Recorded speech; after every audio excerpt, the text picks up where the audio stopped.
দেখো move heaven and earth, move heaven and আর্থ মানে হচ্ছে আকাশ পাতাল এক করে দেওয়া। কখন আকাশ পাতাল এক করি? যখন প্রচন্ড চেষ্টা করি, আপ্রাণ চেষ্টা করি, যখন কোনো কিছু অর্জনের জন্য আপ্রাণ চেষ্টা করি ওটাকে আমরা বলি to move heaven and earth, আকাশ পাতাল এক করে চেষ্টা করছি। তার মানে কোনো কিছু অর্জনের জন্য আপ্রাণ চেষ্টা করা। Make every effort to achieve something, সব কিছু পাওয়ার জন্য সমস্ত কিছু তুমি করতে রাজি। মুভ হেভেন অ্যান্ড আর্থ, বোঝা গেছে? তারপর দেখো মাচ আডো অ্যাবাউট নাথিং, তোমাদের একটা ইডিয়াম পড়িয়েছি না, storm in a tea cup মানে কি? Storm in a tea cup মানে কি? কোনো ছোট বিষয়কে নিয়ে বড় করা। ভাবো মালদার মধ্যে যেমন ঝিপঝিপ বৃষ্টি পড়ছে, এর জন্য আমি গোটা পশ্চিমবঙ্গে রেড অ্যালার্ট করে দিলাম। কোনো মানে হয়? কোনো মানে হয় না। ছোট্ট বিষয়, আমার হাত একটুখানি কেটেছে, তার জন্য আমি গোটা হাতে ব্যান্ডেজ করে এসেছি, এটা কোনো মানে হয়? ছোট্ট বিষয়কে আমি বড় করে দেখাচ্ছি। মাচ আডো অ্যাবাউট নাথিং মানে এই আডো শব্দটা আছে না, এর মানে হচ্ছে ফাস বা ঝগড়া। বলছে একটা ছোট্ট বিষয় যার নিয়ে আমি বাড়িয়ে চাড়িয়ে ঝগড়া করছি। মাচ আডো অ্যাবাউট নাথিং মানে তিলকে তাল বানানো, কোনো ছোট বিষয় নিয়ে বড় হইচই করা বা বড় সমস্যা ক্রিয়েট করা। মাচ আডো অ্যাবাউট নাথিং বা storm in a tea cup, দুটোর মানে কোনো ছোট বিষয়কে বড় করা বা তিলকে তাল বানানো। Making a big fuss over a small thing, ছোট্ট একটা পুতুল নিয়ে তুমি তোমার ভাইকে চট থাপ্পড় মেরে খুন করে দিলে, কোনো মানে হয়? হয় না। যেমন আজকালকার ছেলে পেলেরা দেখবা আইফোন না পেলে সুন্দর করে মরে যায়, এটাও much ado about nothing. Nail biting, আচ্ছা নেল কখন আমরা বাইট করি বলো তো? কখন মুখের মধ্যে আঙুলটা যায়? যখন ভয় লাগে, যখন বুঝতে পারি না এরপর কি হবে। ম্যাডাম আজকে পড়া করবেন, না পড়া পারলে বাইরে কান ধরে দাঁড় করাবেন, আমি তো বাড়ি থেকে পড়ে আসিনি, তখন তোমার কি মনে হবে? আর ভয় লাগছে, এবার আর পারছি না, তখন নেল বাইট করবা। তার মানে কি? উদ্বেগজনক পরিস্থিতি। নেল বাইটিং মানে হচ্ছে উদ্বেগজনক পরিস্থিতি, যেই মুহূর্তে আমরা জানি না যে নেক্সট কি হবে। বা দেখবে থ্রিলার সিনেমা দেখেছো তোমরা? হ্যাঁ, ওই যে যেখানে কোনো মার্ডার হয়েছে, তারপর এবার সেখানে হচ্ছে ক্রিমিনালকে খোঁজা হচ্ছে, প্রচন্ড টান টান উত্তেজনা, তখন কি হয়? তখন না ক্রিকেট ম্যাচ, মেইনলি টি20 ম্যাচে টান টান উত্তেজনা থাকে, নেল বাইটিং সিচুয়েশন, 2 বলে 6 রান করতে হবে, এগুলোকে বলি আমরা হচ্ছে নেল বাইটিং সিচুয়েশন। তারপর দেখো নিপ দ্য বার্ড, এখানে ছবিতে যা লেখা আছে এক্স্যাক্টলি তাই, মানে শুরু হোনে সে হি খতম হো গয়া, তার মানে কি? শুনে নাও, নিপ দ্য বার্ড মানে কি? বার্ড মানে হচ্ছে ফুলের কুড়ি, ঠিক আছে? এবার কুড়িটা ফুটবে, তার আগেই তুমি সেটাকে কেটে দিলে, তার মানে কোনো কিছু শুরু হওয়ার আগেই শেষ করে দিলে। নিপ দ্য বার্ড মানে কোনো কিছু শুরু হওয়ার আগেই তাকে নষ্ট করে দেওয়া। নিপ দ্য বার্ড মানে হচ্ছে শুরুর আগেই বা শুরু হচ্ছে তার আগেই সেটাকে তুমি নষ্ট করে দিলে। তো to stop something at the start মানে শুরুতেই সমস্ত কিছু নষ্ট করে দিলে, বোঝা গেছে? এইটা খুবই খুবই খুবই important, no love lost between. আচ্ছা এই লিটারাল মিনিং কি? ভুলে যাও, ইডিয়াম দেখো না, ভাবো তো, নো লাভ লস্ট বিটুইন এর মানে কি? নো, আমি সেন্টেন্স বলছি, there is no love lost between two people. No মানে না, লাভ মানে ভালোবাসা, লস্ট মানে হারিয়ে যাওয়া, বিটুইন টু পিপল দুটো মানুষের মধ্যে ভালোবাসা হারিয়ে যায়নি, তার মানে দে লাভ ইচ আদার অ্যান্ড লাভ, এটাই তো হওয়া উচিত, কিন্তু এর এক্স্যাক্টলি অপোজিট হচ্ছে এর মানে। নো লাভ লস্ট বিটুইন মানে হচ্ছে তোমার আমার মধ্যে একদম ঘটি বাটি ছোড়াছড়ির মতো সম্পর্ক, মানে কি? দেখলেই খাপড়ে দেবে, মানে একদম পছন্দ করি না, ইন্টেন্স ডিসলাইক, তীব্র ঘৃণা। নো লাভ লস্ট বিটুইন এর এক্স্যাক্ট যা মানে হচ্ছে যে দুজনের মধ্যে প্রচন্ড ভালোবাসার সম্পর্ক, কিন্তু ইডিয়ামে যখন এটা ইউজ হয় তখন এর মানে হচ্ছে একে অপরকে দেখতে পারে না, বা তীব্র ঘৃণা বা তীব্র বিদ্বেষ। নো লাভ লস্ট বিটুইন, এটা যদি না জানা থাকে পরীক্ষাতে ভুল হবে। আমি যখন ফার্স্ট টাইম এটা পড়েছিলাম, কোন একটা মকে দেখেছে, তখন আমি কি করেছিলাম? Two people love themselves immensely বা এরকম কিছু ছিল, আমি ওটাই চুজ করতাম কারণ মানে ওটাই হয়, কিন্তু এক্স্যাক্টলি অপোজিট মানে। কেন বলো তো এরকম? কেন? প্রত্যেকটা শব্দ না সময়ের সাথে সাথে তার মানের পরিবর্তন হয়ে যায়। যেমন আজ থেকে 200-300 বছর আগে উইট, এই WIT এই শব্দটার মানে বলছে উইট। কেন এরকম হয়? এই উইট মানে হচ্ছে বুদ্ধি, ঠিক আছে? আজ থেকে যদি 300 বছর আগে তোমাকে উইটি বলা হতো তাহলে তোমার তার মানে হচ্ছে তুমি বুদ্ধিমান, কোনো ওয়াইজ পারসন। কিন্তু আজকের যুগে দাঁড়িয়ে যদি তোমাকে আমি উইটি বলি তার মানে তোমার হবে চালাক বা দুষ্ট। চালাক কি ভালো কথা? এটা তোমাকে গালাগালি করা, ছোট করা, তাই না? সেরকম আজ থেকে 200 বছর আগে যদি তোমাকে স্যাভেজ বলা হতো তার মানে তুমি বর্বর অসভ্য একটা মানুষ। আজকের দিনে দাঁড়িয়ে যদি তোমাকে আমি স্যাভেজ বলি এর মানে তুমি কুল, তুমি দারুণ কিছু একটা করেছো তার জন্য তোমাকে স্যাভেজ বলছি। এরকম সময়ের সাথে সাথে শব্দের মানে বদলে যায়, এরকম এটার মানে বদলে গেছে। তারপর দেখো not see eye to eye with someone। আচ্ছা আমরা কখন কারো চোখের দিকে তাকিয়ে কথা বলি? যখন তার সাথে আমরা সহমত, ঠিক না? তোমার সাথে আমার মতের অমিল হয়েছে, তুমি পড়ে আসোনি, আমি খুব বকাবকি করবো, তুমি কি আমার চোখের দিকে তাকিয়ে কথা বলতে পারবা? পারবা না। কখন তাহলে চোখের দিকে তাকিয়ে কথা বলি? যখন মত একই থাকে। এবার not see eye to eye with someone মানে কি? তোমার দিকে তাকিয়ে আমি কথা বলতে পারছি না, মানে কি? আমরা ডিফারেন্ট মত পোষণ করি বা আলাদা মত পোষণ করি, ভিন্ন মত পোষণ করা, ঠিক আছে? তুমি কোনো বিষয় নিয়ে অন্য কথা বলছো, আমি অন্য কথা। ছবিটা দেখো, এদিক থেকে দাঁড়ালে এটা সিন, এদিক থেকে দেখে নাই, দুজনের পার্সপেক্টিভ থেকে তো এটা দুটো ডিফারেন্ট জিনিস। হ্যাঁ, তখন কি তাদের দ্বিমত হচ্ছে? এটাকে বলি not see eye to eye with someone। not turn a hair মানে কি? ভাবো তুমি আমাকে বহুক্ষণ ধরে ডাকছো, আমি মাথা তো ঘুরানো দূরের কথা, আমার একটা চুলও ঘুরালাম না, তার মানে তুমি আমার কাছে ম্যাটার করো? ম্যাটার করো না। আমি কি করছি? তোমাকে ইগনোর করছি বা আমার যাই আসে না, ঠিক? নট টার্ন আ হেয়ার মানে কোনো রকম যায় না আসা বা কোনো কিছু দ্বারা অ্যাফেক্টেড না হওয়া, প্রভাবিত না হওয়া, কোনো খারাপ সিচুয়েশন দ্বারা প্রভাবিত না হওয়া। To show no outward emotion, তোমাকে আমি অনেকক্ষণ বকাবকি করলাম, তোমার কোনো যাই আসলো না, you did not turn a hair. হ্যাঁ, ও কেউ ডেকেই যাচ্ছে তোমাকে অনেকক্ষণ ধরে, মাথা ঘোরানো ধরে কথা, মানে চুলও ঘুরিয়ে দেখলে না, হ্যাঁ মানে কি তোমার পছন্দ না, তোমার যাই যাচ্ছে না, কে যাচ্ছে না, বোঝা গেছে? নাল এন্ড ভয়েড, নাল মানে কি? জিরো, ভয়েড মানে কি? খালি। তার মানে your talk is null and void মানে অপ্রাসঙ্গিক, যার কোনো সেন্স হয় না বা মিনিংলেস। মিমগুলো দেখো, এত ফানি ফানি গুলো কষ্ট করে লাগিয়েছি, এগুলো দেখে না কত ভাবতে হয়। নাল এন্ড ভয়েড মানে হচ্ছে অপ্রাসঙ্গিক বা যুক্তিযুক্ত নয়, অযৌক্তিক, ঠিক আছে? তোমাকে আমি জিজ্ঞাসা করলাম কিরকম দুর্গাপূজা কাটলো, তুমি বলছো ম্যাডাম কালী পুজোতে খুব মজা করবো, কোনো মানে হয়? প্রশ্ন আমি এক করলাম, জিজ্ঞাসা করলাম তোমার নাম কি, তুমি তোমার বাড়ির অ্যাড্রেস বলছো, অযৌক্তিক কথা। এটা হলো নাল এন্ড ভয়েড। এটা দেখো, ছবিটা দেখো, ছবিটা দেখো তো, ছবিটা দেখো, কিছু বুঝতে পারছো? হ্যাঁ, অনেকগুলো পেঙ্গুইনের মধ্যে একটা বিড়াল দাঁড়িয়ে আছে, ঠিক না? ও কি, ও একটা গ্রুপের মধ্যে সবচেয়ে ডিফারেন্ট। অড ম্যান আউট মানে একটা দলের মধ্যে যে সবচেয়ে বেশি ভিন্ন, বা একটা সম্পূর্ণ দলের মধ্যে একজন ভিন্ন ব্যক্তি। অষ্টমে দিন সবাই শাড়ি পরে বেরিয়েছে, তোমাদের একটা বন্ধু জিন্স পরেছে, হি বা she is odd man out বা অড ওম্যান আউট, মানে সম্পূর্ণ গোষ্ঠীর মধ্যে একজন ভিন্ন থাকে। এটা বেশ মজার ছবি। A person who does not fit into group, অনেকগুলো ফর্সা লোকের মধ্যে একটা কালো লোক, তাহলে সেও কি? Odd man out. আচ্ছা, on and off, off and on, দুটো মানে ভাবো তোমার সাথে, দেখো এদিকে দেখো, তোমার সাথে আমি দুদিন কথা বলছি, 3 দিন তোমাকে দেখছি না, আবার মাঝে মাঝে কথা বলছি, মাঝে মাঝে কথা বলতে, তার মানে কি? কোনো কিছু মাঝে মধ্যে হচ্ছে, এটাকে অন এন্ড অফ বলি, ঠিক? এই অন এন্ড অফ মানে মাঝে মধ্যে। যে कभी कभी लगता है अपने भगवान है, কথাটা শুনেছো? এই যে कभी कभी लगता है, এটাকে বলি অফ এন্ড অফ বা সামটাইমস। অফ এন্ড অন মানে মাঝে মধ্যে, ঠিক আছে?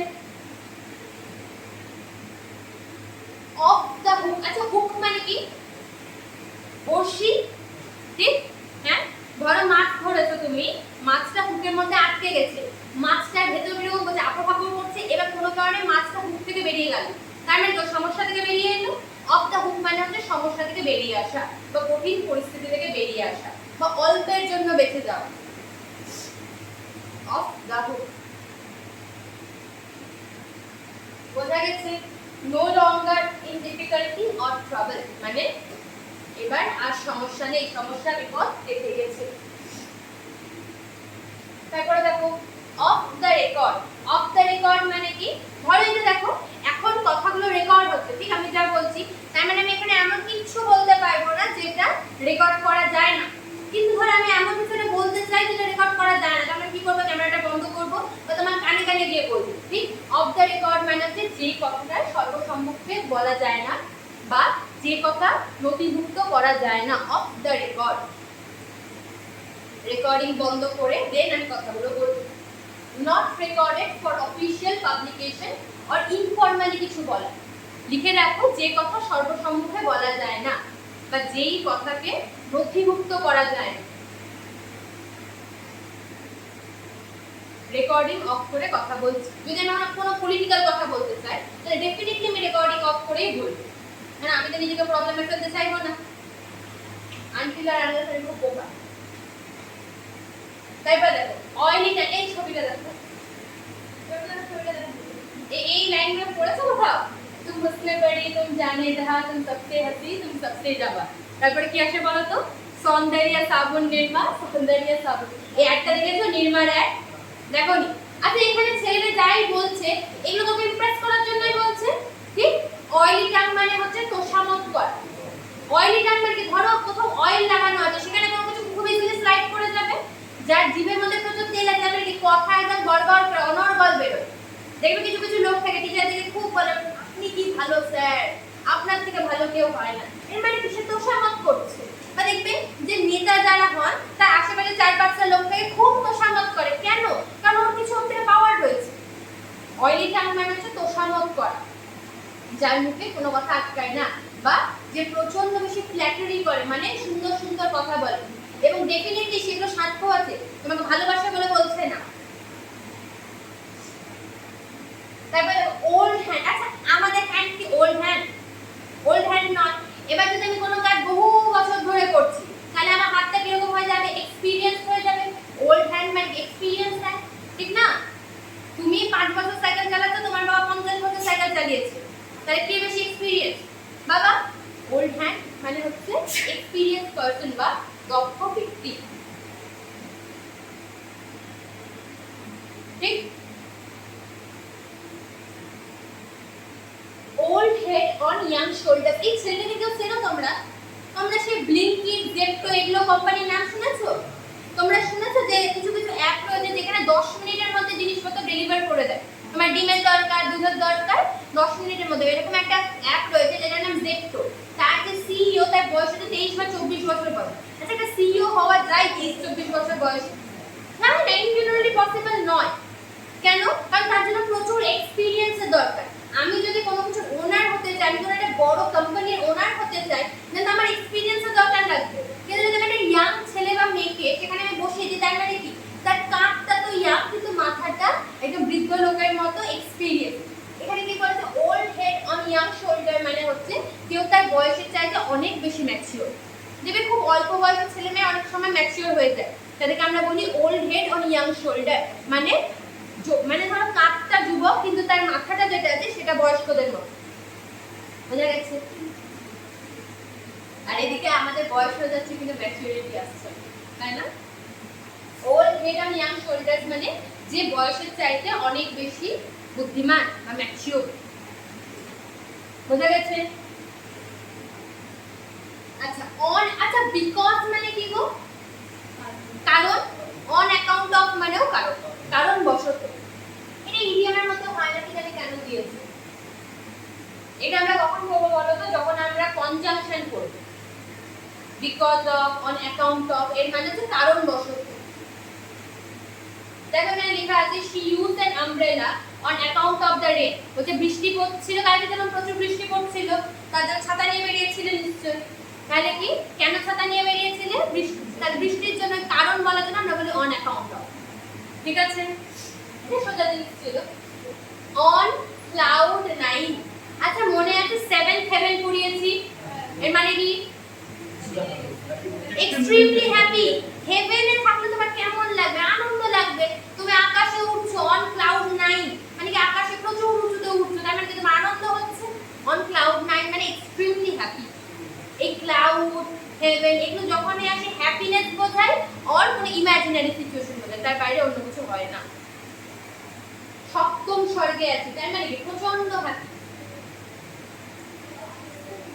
আচ্ছা, অন গুড টার্ম, এদের মধ্যে কি মনে হচ্ছে একে অপরকে দেখতে পারে না? Definitely best friend. Sholay movie দেখেছো? জয়া বিরু নাম শুনেছো? নতুন বাচ্চা তোমরা, হ্যাঁ দেখেছো? হ্যাঁ, বা বন্ধু, এই যে তোমাদের মধ্যে সবার মধ্যে ভালো বন্ধুত্ব রয়েছে। You are on good terms, মানে একে অপরের সাথে বন্ধুত্ব রয়েছে, বন্ধুত্বপূর্ণ সম্পর্ক। এই যে এরা জয়া বিরু দুজন রোজ একসাথে পড়তে আসে। একটু বেশি বলে দিলাম না? ও তাহলে তো জয়া বিরু ও পাশাপাশি বাড়ি, দারুণ ব্যাপার। এরকম বন্ধু থাকলে না দারুণ মজা। এরকম বন্ধু আমার নাই ভাই, আমি বলতে পারবো। এই দেখো, অন ওয়ানস লাস্ট লেগ, ভাবো এই ছেলেটা যে সিচুয়েশনে আছে, যদি হাত ছেড়ে দিল কি হবে? পড়ে যাবে। অন ওয়ানস লাস্ট লেগ মানে কি? একমাত্র আমার দুটো হাত চলে গেছে, একটা পা চলে গেছে, বা এক পায়ের উপর দাঁড়িয়ে আছে, মানে এটা গেলেই আমি শেষ, ঠিক? হ্যাঁ, মৃত্যুর মুখে বা কঠিন পরিস্থিতিতে। আচ্ছা জানো, অন ওয়ানস লাস্ট লেগ মানে ক্লান্তিও বোঝায়, প্রচন্ড ক্লান্ত, হাঁটতে হাঁটতে আর পারছি না, পুজোতে এত হেঁটেছি, I am on my last leg মানে আই এম এক্সট্রিমলি এক্সহস্টেড, এবার আমাকে বসতে দিলে ঘুমিয়ে পড়ি। বুঝা গেছে? এন্ড আজকের জন্য লাস্ট।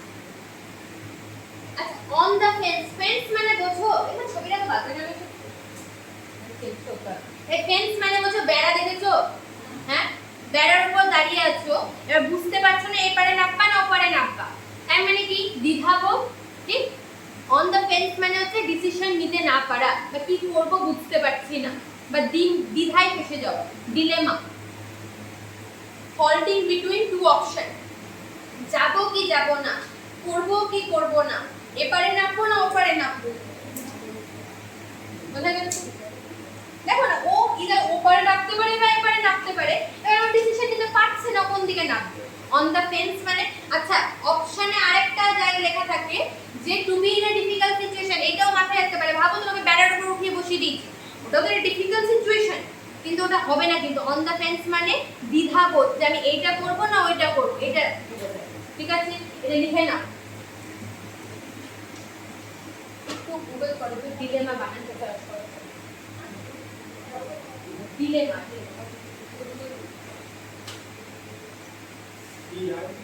I am to দেখো double L and double M, D I double.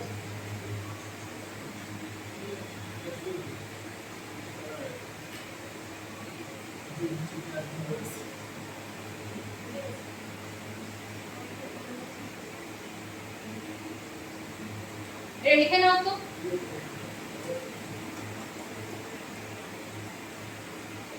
Dilemma লিখে নাও। এই ডিলেমা মানে হচ্ছে দ্বিধাবোধ, দোটা, মানে কি এটা করব না ওটা করব, এটা পরীক্ষায় আসে, বহুবার এসেছে। ডিলেমা মানে হচ্ছে দ্বিধাবোধ। এই যে এক্স্যাক্টলি এটা মানে অন দা ফেন্সের মানে হচ্ছে ডিলেমা। যদি ওরা মনে করলো কোশ্চেন যে কঠিন বানাও, অপশনে দিয়ে দিল ডিলেমা, ডিলেমা মানে দ্বিধাবোধ। ঠিক আছে, হয়ে গেছে আজকের মতো, কোটা কমপ্লিট। এবার শুরু করব নাম, পিডিএফ দিয়ে দেবো ক্লাসের শেষে। এই নাম কাকে বলে? নামের পরিবর্তে যে কোনো কিছু নাম বোঝানোর জন্য আমরা যে শব্দ ইউজ করি, খাতা বই পেন, এবার সব বন্ধ করে দাও, শুধু চোখ এইদিকে থাকবে, আর কিছু লেখালেখির গল্প থাকবে না এখন থেকে। নোট দিয়ে দেবো, বলবো যে প্রিন্ট করে নেবে, কেন কোশ্চেন গুলো থাকবে এখানে বসে সলভ করতে পারবে। ঠিক আছে, দেখো কি লেখা আছে। নাউন কাকে বলে? the name of anything like a person, animal, place, thing, idea, action, state or quality is called a noun। মানে কি যে কোনো কিছু নাম বোঝানোর জন্য আমরা যে শব্দ ব্যবহার করি তাকে আমরা কি বলি? নাউন বলি। এটা বেশি বোঝার কিছু নেই, সবাই জানি। এবার বলো নাউন কয় প্রকার হয়? কয় প্রকার হয়? নাউন ইন জেনারেলি হয় দুই প্রকার। কি? একটা হচ্ছে কাউন্টেবল নাউন, আরেকটা হয় আনকাউন্টেবল নাউন। এবার এই কাউন্টেবল নাউনের আওতায় তিনটে জিনিস আছে। সেটা কি? একটা প্রপার নাউন, একটা কমন নাউন, একটা কালেক্টিভ নাউন, ঠিক? আর আনকাউন্টেবল নাউনের আওতায় দুটো জিনিস আছে, সেটা হচ্ছে ম্যাটেরিয়াল নাউন আর অ্যাবস্ট্রাক্ট নাউন। কেন এইভাবে দিয়েছি? যদি কেন আমরা এরপরে অনেকগুলো চ্যাপ্টারে এই জিনিসগুলো আবার আসবে, তখন আমি হয়তো বলবো যে কাউন্টেবল নাউন বসে। এবার তোমাকে তো আলাদা আলাদা করে বলতে হবে না যে প্রপার নাউন হবে না, কমন নাউন হবে না, কালেক্টিভ হবে। যখনই আমি কাউন্টেবল বলে দেবো মানে এই সবগুলো হতে পারে, যখন আমি বলবো আনকাউন্টেবল তখন এই সবগুলো হতে পারে, ঠিক আছে? এবার একটা একটা করে যাই। আচ্ছা, কি দেখছো তোমার ফোনে? কি দেখছো? কিচ্ছু নোট করতে হবে না এখন, বাড়ি গিয়ে এদিকে দেখো। কি বলছিলাম? এবার কাউন্টেবল নাউন কাকে বলে? কাউন্ট করা মানে কি? গোনা। কাউন্টেবল মানে যে সমস্ত জিনিসকে আমরা গুনতে পারি তাকে আমরা বলি কাউন্টেবল। ঠিক? কাউন্টেবল নাউন মানে কি? যে সমস্ত নাউনকে গুনতে পারা যায় বা যে সমস্ত জিনিসকে সংখ্যায় গোনা যায় তাকে আমরা কি বলি? Countable noun. এবং ডেফিনেটলি সিঙ্গুলারও হবে, প্লুরালও হবে। কেন? কোন জিনিসের আমরা প্লুরাল করতে পারি বলো তো? প্লুরাল মানে কি? এক। সিঙ্গুলার মানে এক বছর, প্লুরাল মানে বহু বছর। ঠিক? বহু বছর আমি সেই সমস্ত জিনিসেরই করতে পারবো যেগুলো আমি হাতে গুনতে পারি। ঠিক? তাহলে কি লেখা আছে দেখো, it can be both singular and plural. ঠিক? যেমন বয় থেকে বয়েজ করা যায়, হাউস থেকে হাউসেস করা যায়। ঠিক? বেশি কিছু বলবো না, যেখানে বলার থাকবে তখন বলবো। এবার আস্তে আস্তে আসবে প্রপার নাউন। খাতা বের করো, একটা জিনিস নোট করবে। খাতা বের করো, বললাম করতে হবে না, কিন্তু করো। কেন? এটা এই চ্যাপ্টারের জিনিস নয়, আর্টিকেলে পড়বো, কিন্তু এখন একবার পড়িয়ে দিলে কি হবে? মাথায় ভালো ঢুকবে। আর্টিকেল পড়ি, খাতা বের করো। হ্যাঁ, কি লিখবে বলো তো? এটা লিখে নেবে। এইটুকুনি স্ট্রাকচার মাথায় তো আছে যে কাউন্টেবলের নিচে কি কিসে প্রপার আসে, কমন নাউন আসে, কালেক্টিভ নাউন আসে। ঠিক? কেন? কোন? আচ্ছা, আর্টিকেল কার জন্য আসে গো? আর্টিকেল আমরা কার জন্য ইউজ করি? এন্ড আর দা কার জন্য আসে? নাউনের জন্য আসে। কাউন্টেবল আনকাউন্টেবল পরে যাব, এগুলো লিখতে হবে না। যখন বলবো লেখো তখনই খালি লিখবে। এটা বলার একমাত্র কারণ এখন যদি এখন একবার বলে নিই তাহলে যখন আমরা নাউন পড়বো, নাউন বলছি আর্টিকেল পড়বো, তখন ইজি লাগবে। কারণ এর পরে আমরা আর্টিকেল পড়বো আর ওটা কঠিন চ্যাপ্টার। তাহলে এ এন্ড বি সব সময় আর্টিকেল কার জন্য আসে? নাউনের জন্য আসে। এটা কেন বললাম? আর্টিকেল চ্যাপ্টারে গিয়ে বুঝবো। পরীক্ষায় কি দেবে জানো? বলো তো এটা ঠিক লিখছি কিনা? She is a beautiful girl. লিখলাম বলছে সে একটা সুন্দর মেয়ে, ভালো কথা। এই যে এখানে এটা বসালাম,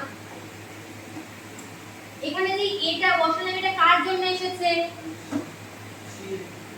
সি এর জন্য এসেছে। এই এ এসেছে শুধুমাত্র গার্লের জন্য। তোমার তো জানা ছিল না এটা। আস্তে আস্তে এবার বলো তো, এটাকে চেঞ্জ করে দিলাম, she is a beautiful। ঠিক আছে? এবার কেন ঠিক নেই? কেন? আর্টিকেল সব সময় আসে নাউনের জন্য, আর এ ব্যক্তি কি? অ্যাডজেক্টিভ। পরীক্ষায় এখান থেকে এরর কারেকশন দেয়। তাহলে আর্টিকেল সব সময় নাউনের জন্য আসে। এবার এতগুলো নাউন আছে, ঠিক? এবার এতগুলো নাউনের পাশে কোথায় আর্টিকেল বসে, কোথায় বসে না, এটাও দেখা গেছে। এবার একটা প্রশ্নের উত্তর দাও, যে সমস্ত জিনিসকে আমরা হাতে গুনতে পারি তাকে বলি countable noun. Article a and এগুলো কটা জিনিসের জন্য ইউজ হয়? একটা জিনিসের জন্য। ঠিক? তাহলে যেই জিনিসগুলো আমি কাউন্ট করতে পারি তার পাশে আর্টিকেল বসাতে পারবো, ঠিক না? আমরা কি কখনো বলি এ বয়েজ? নিশ্চয়ই বলি না। কারণ একটা জিনিস হলে তবেই আমরা আর্টিকেল ইউজ করতে পারবো, ভালো কথা। এবার এখানে আর কিছু বলার নেই। এবার প্রপার নাউন কাকে বলে দেখো।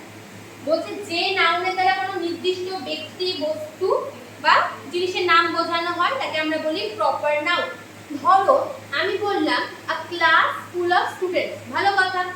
ক্লাস ভর্তি স্টুডেন্ট রয়েছে, আমি নির্দিষ্ট করে কারোর কথা বললাম না, কিন্তু আমি বললাম যে আমি হরিপ্রিয়াকে চিনি, বললাম ভালো কথা চিনি। এবার কি হরিপ্রিয়া সবাই হবে? ডেফিনেটলি হবে না, একজনই হবে। আমি নির্দিষ্ট করে দিলাম, আমি বললাম আমি মালদায় গেছিলাম, ভালো কথা মালদায় গেছিলাম। এবার মালদার মধ্যে কোথায় গেছিলাম আমি নির্দিষ্ট করে বলতে পারবো?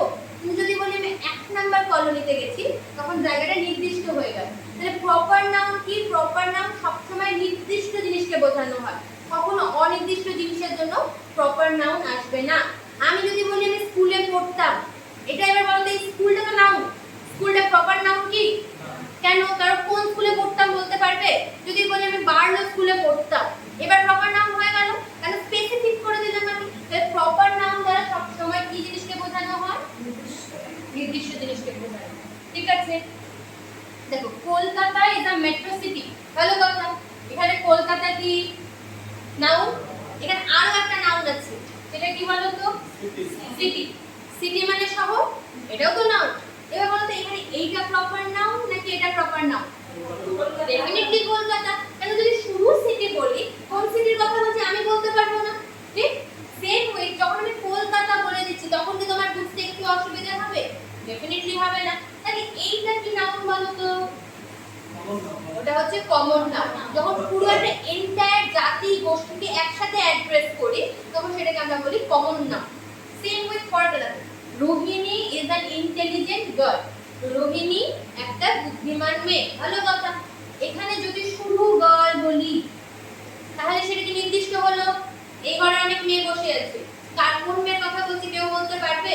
কিন্তু যখনই আমি বলে দিচ্ছি রোহিণী, তখন সেটা নির্দিষ্ট হয়ে গেল। তাহলে এইটা কোন নাউন হবে? Proper noun. এটা হয়ে গেল কমন নাউন। এবার তুমি তোমার বুদ্ধি দিয়ে বলো যে আমরা কি কখনো বলবো এ রোহিণী? না। কেন?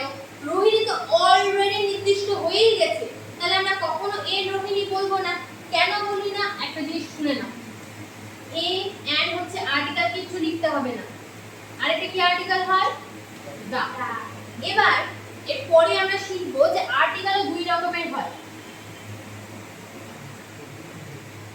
ইনডেফিনিট, হ্যাঁ ঠিকই তো লিখছি, আর এটা হচ্ছে ডেফিনিট। যখন আমরা নির্দিষ্ট করে কিছু বোঝাই, তখন আমরা কি ইউজ করি? দা। আর যখনই অনির্দিষ্ট কিছু বোঝাবো, তখন এ বা এন্ড। কেন? যদি বলি আই নো আ বয়, আমি একটা ছেলেকে চিনি, ভালো কথা চিনি। কোন ছেলেকে চিনি? বলতে পারবে? বলতে পারবে না, তাহলে এটা অনির্দিষ্ট। কিন্তু যদি বলি I know the boy who came to my house yesterday, আমার বাড়িতে কালকে যে ছেলেটা এসেছিল তাকে আমি চিনি, কালকে যে ছেলেটা এসেছিল তাকে চিনি, নির্দিষ্ট করে দিলাম, তখন বলছি দা। তাহলে অনির্দিষ্ট জিনিস হলে আমরা কি ইউজ করি? এ বা এন্ড। আর নির্দিষ্ট জিনিস হলে দা। কেন এটা বোঝাচ্ছি? পরীক্ষাতে একবার এরকম প্রশ্ন এসেছে, সামথিং এসেছে এবং ওখানে দা ছিল। হ্যাঁ, এবার অপশনে এসেছে definite article, indefinite article, noun pronoun. এবার তুমি তো ছোটবেলায় শুধু আর্টিকেল পড়েছো, তো তখন তো তোমার মুশকিল হয়ে যাবে। দা তাহলে কি সবসময় ডেফিনিট জিনিসকে বোঝায়, নির্দিষ্ট জিনিস, আর ইনডেফিনিট অনির্দিষ্ট। এবার বলো টু সাম এক্সটেন্ট কোথাও রোহিণী কি অনির্দিষ্ট? বা আমি একই সাথে দুটো রোহিণীকে অ্যাড্রেস করতে পারবো কি? একসময় আমি একটাই রোহিণীকে অ্যাড্রেস করতে পারবো। যদি আমি বলি কলকাতা, কলকাতা কি কখনো অনির্দিষ্ট হবে? তাহলে কলকাতা বা রোহিণী মোট কথা প্রপার নাউন, এবার কখনো আর্টিকেল বসাতে পারি? পারি কি? পারি না। তাহলে প্রপার নাউনের পাশে কখনো আর্টিকেল বসে না। দেখো proper noun not equal to article, কোনো আর্টিকেল বসে না, পরীক্ষায় প্রশ্ন আসে। এর এক্সেপশনাল কেসও শিখবো, কখনো কখনো প্রপার নাউনের পাশেও আর্টিকেল বসবে, কখন বসবে পরে। কিন্তু ইন জেনারেলি কোথাও যদি লেখা থাকে দা কলকাতা, হবে না, ঠিক? যদি কোথাও লেখা থাকে এ রোহিণী, হবে না, ঠিক আছে? এবং প্রপার নাউন চেনার আরো একটা উপায় কি? সবসময় কি দিয়ে শুরু হয়? বোঝা গেছে? না, দা কলকাতা হয় না, শিখো আর্টিকেল চ্যাপ্টার। টেনশন নেওয়ার ব্যাপার না, আমি এখন এটা বলছি শুধুমাত্র বীজ বপন করছি আর্টিকেলে, যখন আর্টিকেল পড়বা তখন যাতে ভালো ফল পাওয়া যায়। এখন চিন্তা করা যাবে, তুমি এখন শুধু নাউন ফোকাস, তোমাকে আর্টিকেল বুঝতে হবে। এরপর কি আসবে? Common noun. এক্ষুনি বললাম যে নামের দ্বারা সম্পূর্ণ গোষ্ঠীকে বোঝায়। ক্লাসে অনেক ছেলে আছে, ছেলে বলতে সব ছেলেকেই বোঝাচ্ছি? রাইট? ছেলে বললে কি এন্টায়ার ছেলে কমিউনিটি বোঝানো হবে। আমি বাঘ দেখেছি, যদি শুধু বাঘ বলি, হ্যাঁ, বা আমার বাড়িতে একটা গরু আছে, আই হ্যাভ আ কাউ, যদি শুধু কাউ বলি, কোন কাউয়ের কথা বলছি বলা যাবে কি? কিন্তু যদি বলি আমার গরুর নাম রাধা, তাহলে এবার কাউটা নির্দিষ্ট হয়ে গেল। তাহলে রাধাটা হচ্ছে প্রপার নাউন, আর কাউটা কি? কাউটা হচ্ছে কমন নাউন। কি লেখা আছে দেখো, যে নাউনের দ্বারা একই জাতীয় কোনো ব্যক্তি, বস্তু বা প্রাণীকে বোঝানো হয় তাকে আমরা বলি কমন নাউন। ভালো কথা। ওই সেম জিনিস, he is an well known actor. এই অ্যাক্টর বলতে কোন অ্যাক্টরের কথা বলছি বোঝা যাবে না, ঠিক? Rohini is an intelligent girl, এখানে গার্ল বলতে কোন গার্ল বলছি বোঝা যাবে না, তাহলে এই প্রত্যেকটাই কি? Common noun. এবার বলো তো কমন নাউনের পাশে আর্টিকেল বসে কি বসে না? যদি গার্ল লিখি এর পাশে কি এ বসানো যায় কি যায় না? যায়। যদি লিখি এ কাউ, বসানো যায় নিশ্চয়ই যায়। তাহলে কি? কমন নাউনের পাশে আর্টিকেল বসে, এবং মোস্ট ডেফিনেটলি বসবে। যদি পরীক্ষায় না দেওয়া থাকে তাহলে তোমাকে বসাতে হবে, ঠিক আছে? তাহলে কমন নাউনের পাশে আর্টিকেল বসে, এবং পরীক্ষায় যদি না দেওয়া থাকে, যদি এই প্রশ্নটা এই সেন্টেন্সটাই আসতো আর যদি এখানে অ্যানটা না বসানো থাকতো, এটা কিন্তু ভুল। রোহিণী ইজ ইন্টেলিজেন্ট গার্ল হবে না। গার্ল কমন নাউন, আর কমন নাউন যদি সিঙ্গুলার হয় তাহলে তার আগে তোমাকে আর্টিকেল আনতেই হবে, ঠিক আছে? আবারও বলছি, আর্টিকেল যদি এখন না বোঝা যায় দরকার নাই, শুধুমাত্র বীজ বপন হচ্ছে, পরের ক্লাসে বুঝতে পারবা কেন আর্টিকেল থেকে এখন এত প্রশ্ন হয় আর কঠিন প্রশ্ন হয়, সহজ হয় না। এরপরে শিখবো কালেকটিভ নাউন, ঠিক? কালেকটিভ নাউন কাকে বলে? আচ্ছা, কমন নাউন মানে এন্টায়ার কমিউনিটিকে বলছি। কাউ বললে পৃথিবীতে যত কাউ এক্সিস্ট করে সব কাউকে বলছি। তো কালেকটিভ নাউন মানে আ কালেকশন অফ থিংস। ধরো পৃথিবীতে অনেক গরু আছে, কিন্তু আমার বাড়িতে 10টা গরু আছে, এই 10টা গরু আমার কালেকশন, ঠিক? এই যখন কোনো কিছু সমষ্টি বোঝানো হয় তখন তাকে আমরা বলি কালেকটিভ নাউন, ঠিক? আ হার্ড অফ ক্যাটল, ঠিক? আ ট্রুপ অফ মাঙ্কি, ঠিক? a group of dancers, ঠিক? তাহলে কি একদল ডান্সার বা একটা গরুর দল, ভেড়ার দল। দল বলতে দলের মধ্যে কি পৃথিবীর সমস্ত অ্যানিমাল থাকবে? থাকবে না, সার্টেন অ্যামাউন্ট অফ থাকবে। দেখো এখানে কি লেখা আছে, কালেকটিভ নাউন দ্বারা কোনো ব্যক্তি, বস্তু বা প্রাণীর সমষ্টিকে বোঝায়। ভালো কথা।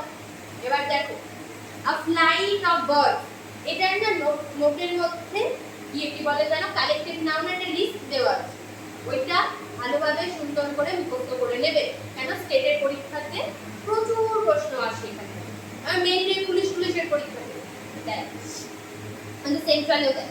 এবার দেখো এখানে কি বলেছে, a flight of bird, a band of robbers. Robber মানে কি গো? ডাকাত।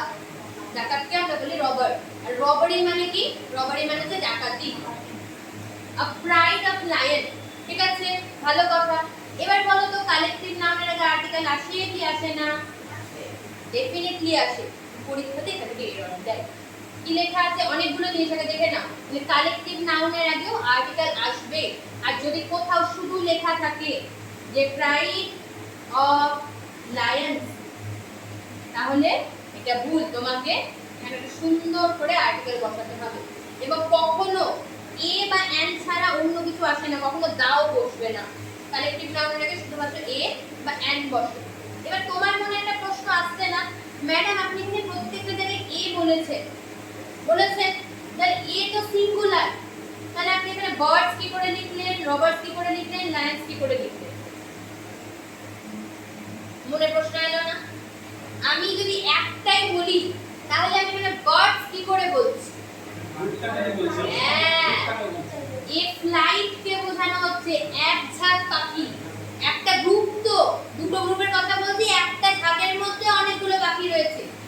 ইন্ডিয়ান টিম একটাই টিম, তার মধ্যে 11টা বা 15টা প্লেয়ার আছে, তাহলে এখানে কিন্তু পাখির সাথে কোনো সম্পর্ক নেই। কার সাথে আছে? এর কার সাথে আছে? এবার এটাতে একটা জিনিস বুঝলে, আরেকটা জিনিস হচ্ছে তোমাদেরকে বলেছিলাম যে প্রিপজিশনের পর কি বসে গো? সবসময় কি বসে? অবজেক্ট বসে। বলেছি না প্রিপজিশনের পর সবসময় কি আসে? অবজেক্ট আসে। তাহলে এখানে এটা কি প্রিপজিশন না? তাহলে এই কি সাবজেক্ট, এই অবজেক্ট, তাহলে মেইন সাবজেক্ট কি? আর এই তো সিঙ্গুলারই আছে, এর কখনো প্লুরাল হবে না। বুঝা গেছে? তাহলে পরীক্ষাতে কতগুলো এখানে দিতে পারে ফ্লাইটস, হবে হবে না। এখানে যদি করে দেয় হবে হবে না। এবার বলো তো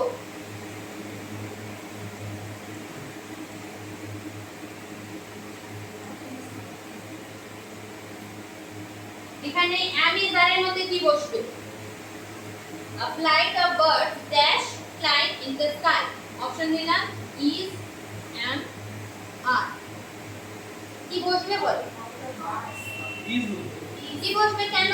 এইটা কি প্রিপজিশন? ঠিক। এরপর যা আছে অবজেক্ট, এর সাথে আমার সম্পর্ক আছে না। তাহলে কাকে চিনি শুধু আমি? অ্যাপ্লাই। এটা সিঙ্গুলার না? তাহলে এখানে কি বসবে? কালেক্টিভ নাউনের সাথে সব সময় সিঙ্গুলার ভার্বই বসে। এখান থেকেও এরর আসে, এখান থেকেও ফিল ইন দ্য ব্ল্যাঙ্কস আসে। এর বাইরে আর কোনো এরর হবে না। কতগুলো এরর করলাম, একটা আর্টিকেলের এরর আসতে পারে, এন্ড ডেফিনেটলি আসে, প্রত্যেকবারই কোশ্চেনে আসে। এর সাথে ভার্ব সিঙ্গুলার বসে। যদি মাথায় এখন না ঢোকে, চাপ নেওয়ার দরকার নাই। এটা আমরা আবার সাবজেক্ট ভার্ব এগ্রিমেন্টে গিয়ে পড়ব, আবার আর্টিকেলে গিয়ে পড়ব। এখন বলে দিলে একটু একটু করে মাথায় ঢুকে যাবে। কালেক্টিভ নাউনের সাথে সব সময় সিঙ্গুলার ভার্ব বসে। বোঝা গেছে? ভুল যেন না হয়। তো এইটাই তো আমি বারবার বলছি, মাথায় রাখবা প্রিপজিশনের পর সবসময় অবজেক্টই বসতে পারে। আর অবজেক্ট দেখে আমি ভার্ব বসাই না, শুধুমাত্র সাবজেক্টকে দেখে বসাই। তাহলে কাউন্টেবল নাউনের গল্প শেষ। এবার করব আনকাউন্টেবল নাউন। আনকাউন্টেবল মানে কি? যা গোনা যায় না। চুল গুনতে পারবা? মাথার চুল কটা চুল আছে তোমার মাথায়? এই রাজুর মাথায় কটা চুল আছে?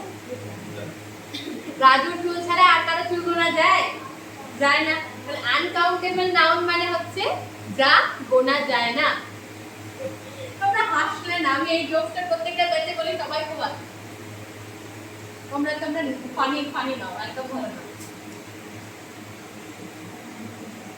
দেখো, যে সমস্ত নাউনকে সংখ্যায় গোনা যায় না তাকে আনকাউন্টেবল নাউন বলে। এবার বলো তো, যেই জিনিসকে আমি গুনতেই পারবো না তার আগে আমি আর্টিকেল বসাতে পারি? হ্যাঁ, পারি কি? আমি যদি বলে দিই এ হেয়ার, তুমি চুল গুনতে পারো?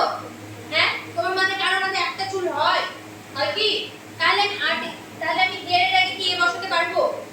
আমি যদি বলি দা হেয়ার, একটা নির্দিষ্ট করে চুল দেখাতে পারবো কোনোদিনও? পসিবল? যদি বলি দা ওয়াটার, ওয়াটার কাউন্ট করা যায়? কি দেখছেন ম্যাডাম ফোনে? এদিকে দেখুন, ওয়াটার কাউন্ট করা যায়? হ্যাঁ, আরে জলকে তুমি গুনতে পারো? তাহলে এখানে আমি আর্টিকেল বসাতে পারবো, এ ওয়াটার বলতে পারবো। তাহলে আনকাউন্টেবল নাউনের আগে আর্টিকেল বসে কি? বসে না, কোনোদিনও বসবে না। এখান থেকেও এরর আসে, কোশ্চেনে দেখতে পাবা। আরেকটা জিনিস শোনো, এইখানে আমার পিডিএফ এর মধ্যে যতগুলো আনকাউন্টেবল নাউনের एग्जांपल দেখতে পারবা, যেন চোখের সামনে যাতে ভাসে। এর বাইরে যদি একটাও প্রশ্ন হয় তাহলে আমার নাম বদলে দিই। আর এখান থেকে এত প্রশ্ন হয় তুমি শেষ করতে পারবে না। আর যদি এর বাইরে প্রশ্ন আসে, এই কটা নয়, এরপর আরো আসবে, এই কটা নয় আরো আছে এর মধ্যে, যে এর বাইরে যদি প্রশ্ন হয় মানে 95% চান্স এর বাইরে আর কোশ্চেন হবেই না। আর 5% তো আমি কিছু করতে পারি না, ওইটুকুনি গ্যারান্টি কেউ দিতে পারবে না। 95% চান্স এর বাইরে আসতেই পারে। ঠিক আছে, যা যা এখানে লেখা আছে এর মধ্যে থেকেই কোশ্চেন আসে, দেখতেই পাবা। আমার তো কিছু প্রমাণ করার নেই। দেখো, এয়ার কাউন্ট করা যায় না, জল কাউন্ট করা যায় না। সিনারি মানে কি বলো তো? দৃশ্য। সিনারি গুনতে পারবা? এই যে ধরো এখানে দাঁড়িয়ে আছি আমি, এটা আমার সিনারি, এই দিকে তাকালাম এটা একটা অন্য সিনারি। এভাবে আমি যে দিকে তাকাবো সিনারি তো চেঞ্জ হতে থাকবে। তাহলে কত সিনারি এরকম পৃথিবীতে আছে, আমি কোনোদিনও গুনে শেষ করতে পারবো? এটাও আনকাউন্টেবল। পরীক্ষায় আসে সিনারিজ, হয় না। ঠিক আছে, নলেজ মানে কি? জ্ঞান। গুনে শেষ করতে পারবা? রাইস চাল গুনতে পারো? লকডাউনে সবাই বসে বসে গুনেছিল কোথায়? গুনোনি? লকডাউনে আমি গুনেছিলাম। অনেস্টি মানে কি? সততা। গুনতে পারবা? গুনতে পারবা না। মেটাল মানে কি? ধাতু। গোনা যায়? গোনা যায় না। তাহলে আনকাউন্টেবল নাউনের কখনো প্লুরাল হয় না। যদি কোথাও লেখা থাকে হেয়ার, হবে? গুনতেই পারছি না তো আমি প্লুরাল বানাবো কি করে? সবসময় সিঙ্গুলার হবে এবং এর সাথে ভার্ব কি বসবে? সিঙ্গুলারই হবে, তাই না? যদি নাউন সিঙ্গুলার হয় তাহলে ভার্বও সিঙ্গুলার হবে। ঠিক?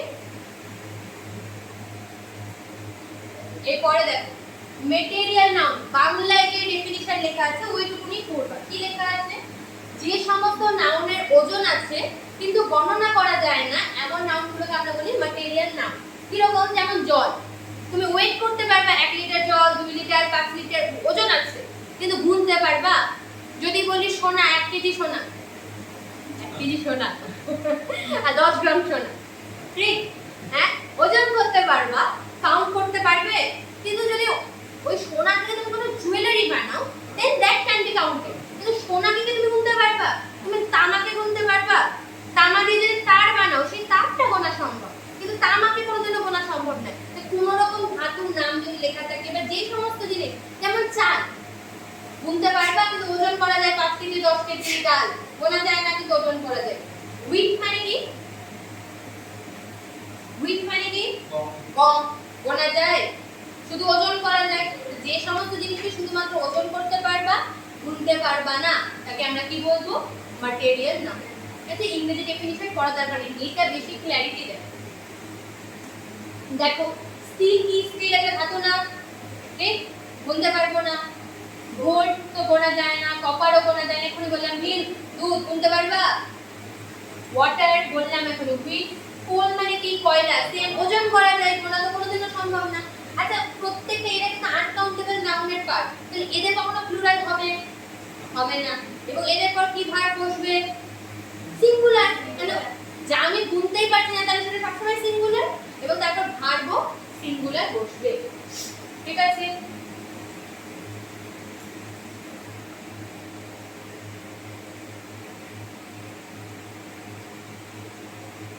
অ্যাবস্ট্রাক্ট নাউন কাকে বলে গো? যে সমস্ত জিনিস আমরা চোখেও দেখতে পাই না, টাচও করতে পারি না, সেই সমস্ত জিনিসকে আমরা কি বলি? সোজা বাংলা ছোটবেলায় আমরা যেটা পড়েছিলাম, যে সমস্ত জিনিস আমরা চোখে দেখতে পাই না বা টাচ করতে পারি না। যেমন বলি ব্রেভারি মানে কি? সাহসিকতা, চোখে দেখা যায়, তুমি টাচ করতে পারবা। আমি যদি বলি লাভ, চোখে দেখতে পাওয়া যায়, টাচ করতে পাওয়া যায়, এগুলো একটা অনুভূতির নাম।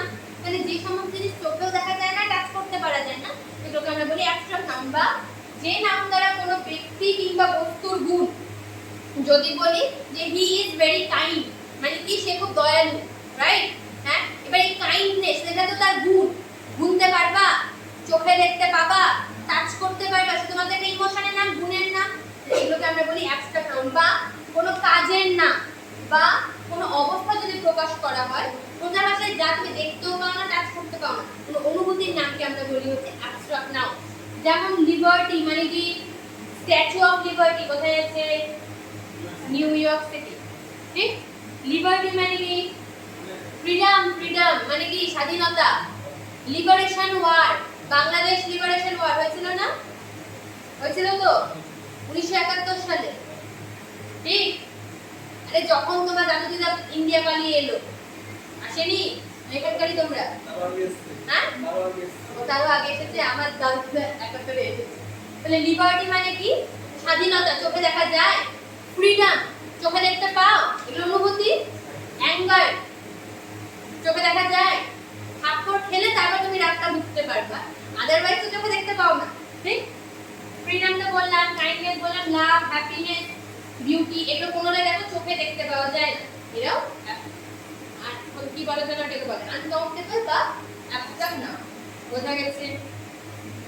বারবার বলছি আনকাউন্টেবল নাউনের যা যা এক্সাম্পল দেওয়া আছে সুন্দর করে পড়বা, কিচ্ছু এক্সট্রা নেই। এই জিনিসটা আমি পড়াবো না, এবার শুনে নাও। এটা এতদিন অব্দি বলেছি পড়ার দরকার নেই, এতদিন ধরে নোটে এটা এমনি শুধু সাজানোর জন্য ছিল, এবার একটু পড়তে হবে, কেন কোশ্চেন আসছে। কি বলেছে? Identification of noun.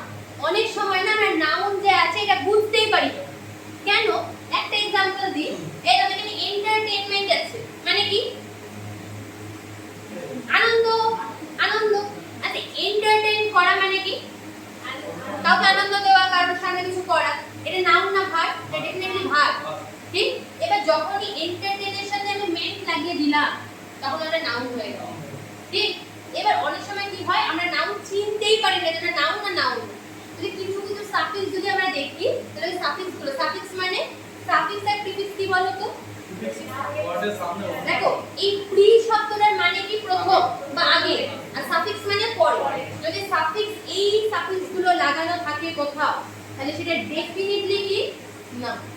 ঠিক আছে, মুখস্থ করতে হবে না, শুধু দু তিনবার চোখ ঘুরিয়ে নিবা যাতে তোমার মাথায় থাকে। কোথাও যদি শেষে তুমি শিপ দেখতে পাও তাহলে সেটা ডেফিনিটলি না। ঠিক আছে, এটা আমি পড়াবো না, কেন বোঝানোর কিচ্ছু নেই। যেমন দেখো না লেখা আছে বিউটি, তুমি জানো বিউটিফুল মানে কি?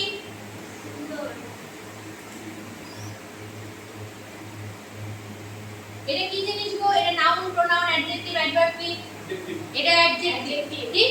কিন্তু যখন বিউটি বলবো তখন সেটা কি হয়ে যাবে? নাউন হয়ে যাবে, ঠিক? এবার এটা যদি না জানা থাকে দেন এরর কারেকশন করা কাইন্ড অফ মুশকিল। হ্যাঁ, বিউটিফাই, বিউটির আমার ভাট করা দরকার কি আছে? বিউটিফাই করা যেতে পারে, আমি কারো সুন্দর বানানোর চেষ্টা করছি, বিউটিফাই হয়তো ভাট করা দরকার লাগে। আচ্ছা দেখো, তাহলে এইটা তোমাদের কাজ কি? তোমরা এটা সুন্দর করে বাড়িতে করবা, মুখস্থ করতে হবে না। আবারও বলছি, শুধু দু তিনবার রিডিং মেনে নিবা যাতে তোমার জানা থাকে যে এইগুলো বস্তু পৃথিবীতে এক্সিস্ট করে। সব মুখস্থ করতে হয় না। আজকে লাস্ট এটাই করবো, তারপর সুন্দর এটা আজকে করবো, এইটা করবো, হ্যাঁ না? ওইটা আজকে করবো না, এটা করবো। কি জিনিস এটা? এটা একটা মজা জিনিস। এক্ষুনি কি বললাম? আনকাউন্টেবল নাউনকে গোনা গোনা যায় না, তার কখনো প্লুরাল হয় না। কিন্তু যদি কখনো আনকাউন্টেবল নাউনের প্লুরাল হয় হয় তখন তার মানেই পরিবর্তন হয়ে যাবে। স্যান্ড মানে কি গো? বালি, গুনতে পারবে? হ্যাঁ, স্যান্ড যদি আমি কখনো বলি SANDS, তুমি তো বলবে ম্যাডাম ভুল কথা বলছে, এই সপ্তাহে এক্সিস্ট করে না, আপনি বলেছেন আনকাউন্টেবল নাউনকে গোনা যায় না, প্লুরাল করা যায় না। স্যান্ড লিখতেন, যদি কখনো দেখো আনকাউন্টেবল নাউনের প্লুরাল হয়েছে তার মানে তার মানেই পরিবর্তন হয়েছে। এর মানে হচ্ছে সমুদ্রের ধার, বিচকে আমরা স্যান্ড বলি। ঠিক আছে, ওয়াটার গোনা যায় না, কোথাও যদি ওয়াটার বলা থাকে তাহলে সেটা কি হবে? তার মানে সমুদ্র। তাহলে এটা একটু দেখতে হবে, এখান থেকে পরীক্ষায় প্রশ্ন আসে। দেখো অ্যালফাবেট মানে কি? বর্ণমালা।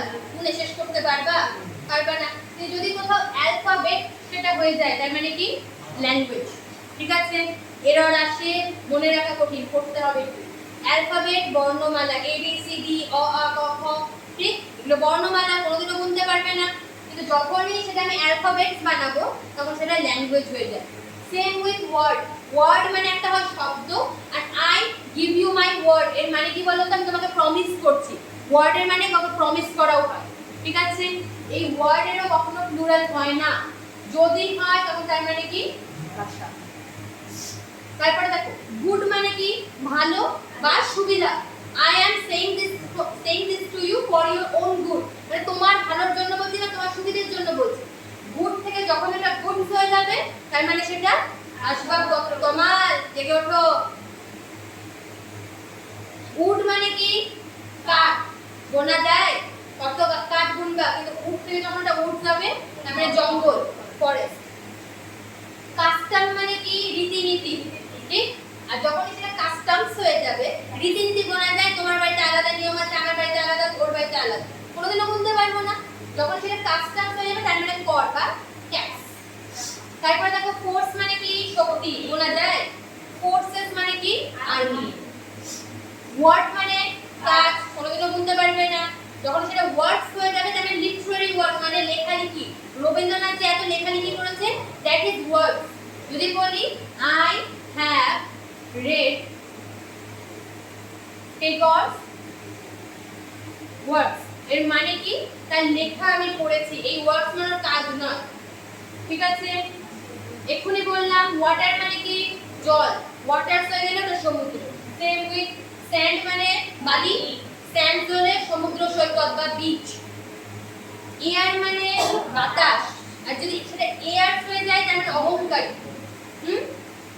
ফ্রুট মানে ফল, এই ফল মানে কি বলতো? খাও যে বেদানা, আনারস, ওই ফল। আর ফ্রুটস মানে হচ্ছে ফলাফল, রেজাল্ট। এই ফ্রুটস মানে কি? রেজাল্ট। হ্যাঁ, রেজাল্ট, ভেরি গুড। তারপর দেখো আর্ম মানে কি? বাহু। আর আর্মস মানে কোয়ার্টার মানে হচ্ছে 1/4। আর কোয়ার্টার্স মানে দেখবে বিভিন্ন অফিশিয়াল জায়গাতে কোয়ার্টার্স দেওয়া হয়, যে বাসস্থান। আর সেম উইথ অ্যাডভাইস মানে উপদেশ। আর অ্যাডভাইসেস হয়ে গেলে সেটা তথ্য হয়ে যায়, ইনফরমেশন। বোঝা গেছে? এটা এই লিস্টটা পরের দিন বাড়ি থেকে সুন্দর করে মুখস্থ করে আসবে। পরের দিন কোশ্চেন আনসার করা বুঝতে পারা গেছে?